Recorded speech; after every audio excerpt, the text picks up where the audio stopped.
La crise sanitaire frappe durement et devant nous la crise économique aussi rude, sinon plus. Des entreprises nombreuses sans activité pendant 2 mois, conséquences à venir lourdes sur l'emploi notamment. Illustration dans les Hauts-de-France. Un patron sur 5 envisage de licencier dans les prochaines semaines. Selon une enquête de la Chambre de commerce et d'industrie, le chiffre monte à 32% dans l'hôtellerie et restauration.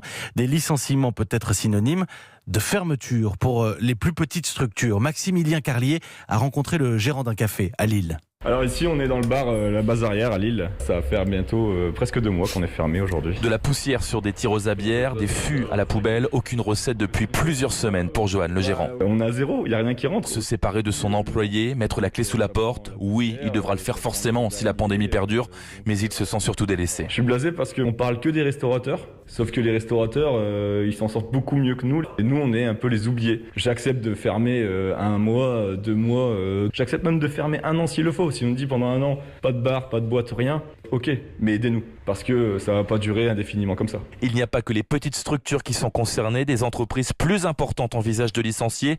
Pas surprenant pour Philippe Ourdin, président de la CCI dans les Hauts-de-France. On s'y attendait parce qu'une quantité très importante de cafés, hôtels, restaurants n'ont pas encore de date de commencement de nouvelles activités qui envisagent de licencier en partie importante. Ça représente des dizaines de milliers d'emplois dans les Hauts-de-France. Impossible de donner un chiffre précis, mais le président de la CCI pense qu'il y aura moins de 100 000 licenciements dans une région qui compte 1 400 000 salariés dans le secteur marchand.